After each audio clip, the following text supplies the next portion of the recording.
Ce soir, notre invité, Adrien Quatennens, député de la France Insoumise du Nord. Alors ce matin, sur France Inter, le Premier ministre est revenu sur la petite phrase d'Emmanuel Macron s'adressant à un chômeur et lui conseillant de traverser la rue pour trouver un emploi. On écoute Édouard Philippe. Il y a énormément d'entreprises en France qui veulent recruter et qui ne trouvent pas. Ça veut dire qu'il y a un vrai problème.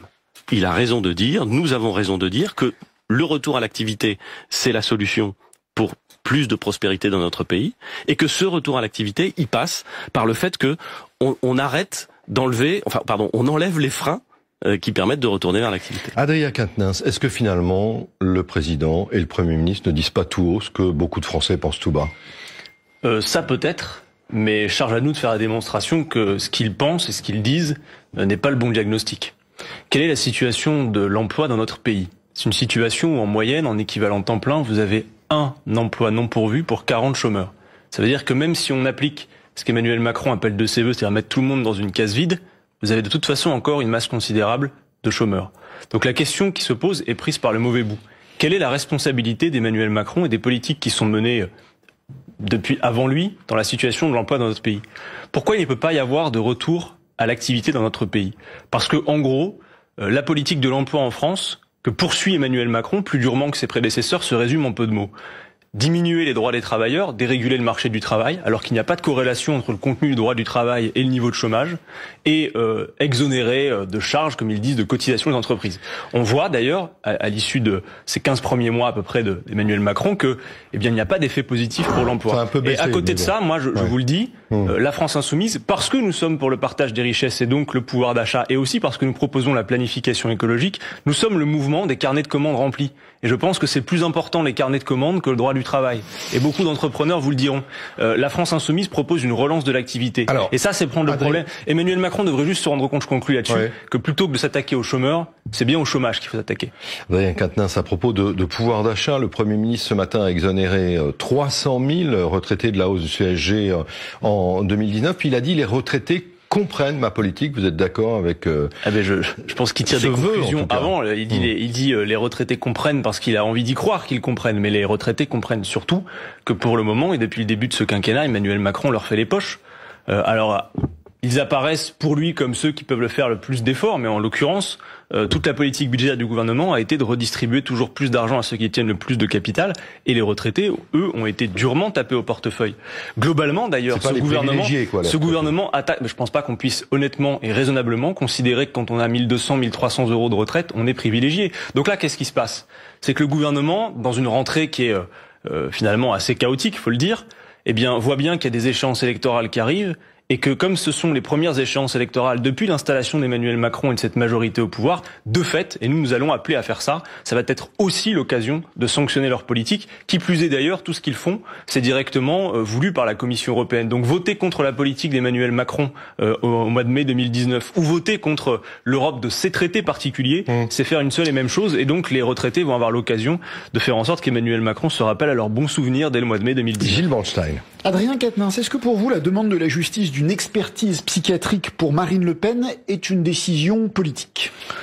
Moi, je vais vous dire une chose, quand il y a des procédures, globalement, je suis, y compris au niveau de la justice, pour qu'on les respecte. Par contre, je crois que, véritablement, c'est pas sur ce terrain-là que se mènera le combat politique contre l'extrême droite. Et je suis pas pour qu'on psychologise les débats et la question politique autour de Marine Le Pen. Je crois que c'est politiquement qu'il faut s'attaquer au Front National. Et moi, je me dis que parmi les électeurs du Front National, il y a beaucoup de gens qui ne sont pas idéologiquement convaincus par le projet rabougri de repli sur soi chauvin que propose Marine Le Pen, qui voit la France en tout petit. Mais je crois qu'il y a plein de gens qui sont juste fâchés et à qui on peut proposer une issue à leur colère qui soit positive. Donc moi je dis aux gens, c'est pas, y compris je dis au pouvoir actuel, c'est pas en écrasant le Front National par ce type de manière. Des fachos, comme dit votre patron. Exactement, mais il y en a plein, vous savez. Pour vous, revenons sur le premier sujet. Est-ce que vous avez le sentiment que la justice est politisée? Parce que vous aviez déjà, vous étiez solidaire du Rassemblement National sur la décision de la saisie conservatoire de 2 millions d'euros. Ne commencez pas par dire vous êtes solidaire de Marine Le Pen ou du Front National. Nous en sommes les ennemis résolus dans l'histoire avec un grand H comme maintenant. Par contre, c'est clair, nous disons que toute tentation qu'il y aurait d'utiliser des ressorts judiciaires pour faire un combat politique, c'est une mauvaise solution. Mais ça peut provoquer... Est-ce que vous avez le sentiment qu'en France, la justice est politisée ? En tout cas, là, en l'occurrence, il y a un risque que ça puisse être lu comme ça, et Marine Le Pen n'hésitera pas d'ailleurs à l'utiliser, y compris si ce n'est pas ce que cherche à faire la justice. Elle a commencé à le faire aujourd'hui, l'utiliser. Nous disons que le combat contre le Rassemblement national, contre le Front national, se mène sur le combat des idées, et c'est ce que nous faisons, et c'est ce qu'il faut continuer à faire. Alors, à propos de combat, une petite question politique. La dernière fois qu'on s'est vu, vous étiez, quasiment candidat à la mairie de Lille. Est-ce qu'on peut enlever le quasiment? Est-ce que vous pouvez nous dire ce soir, oui, je suis candidat à la mairie de Lille? Non, je peux pas vous en parler ce soir pour une raison simple. Gilles Bornstein, c'est qu'à cette heure, on le voit, il y a toutes sortes d'ambitions personnelles complètement dépourvu d'ambition politique pour les villes. On voit Monsieur Collomb partir à Lyon. Moi, je vois à Lille toutes sortes de personnes déclarer leur candidature, avoir de belles doubles pages dans les journaux de la région, sans avoir une seule proposition politique à mettre sur la table. Donc, pour l'instant, le mouvement La France Insoumise, il est tous les jours au terrain, sur le terrain, à l'action. Il prépare les prochaines échéances. D'ailleurs, il ne faudrait pas oublier qu'avant l'échéance municipale, il y a une échéance européenne. Et je dis d'ailleurs à toutes celles et ceux qui veulent simplement municipaliser les scrutins, en faire des scrutins locaux, qu'ils ne pourront pas s'émanciper de la politique nationale et que les européennes donneront à voir quelque chose du rapport de force. Pour Lille, eh bien on en reparle un peu plus tard. Une toute dernière question. Notre sondage exclusif Odoxa Dentsu Consulting pour France Info et Le Figaro montre que près de 3/4 des Français ont suivi directement ou se sont renseignés sur l'audition d'Alexandre Benalla hier par le Sénat. Vous comprenez que c'est une affaire qui passionne les Français, d'un mot? Évidemment, de par sa gravité, c'est-à-dire que toute la première année d'Emmanuel Macron a montré que sur le fond, il était dans la continuité de Sarkozy et Hollande. Le seul espoir que pouvaient encore avoir les Français, c'était de se dire, ce monsieur-là nous a dit on lavera plus blanc que blanc, on va faire la République exemplaire. Il voit que ce n'est pas la République exemplaire, c'est la République des affaires.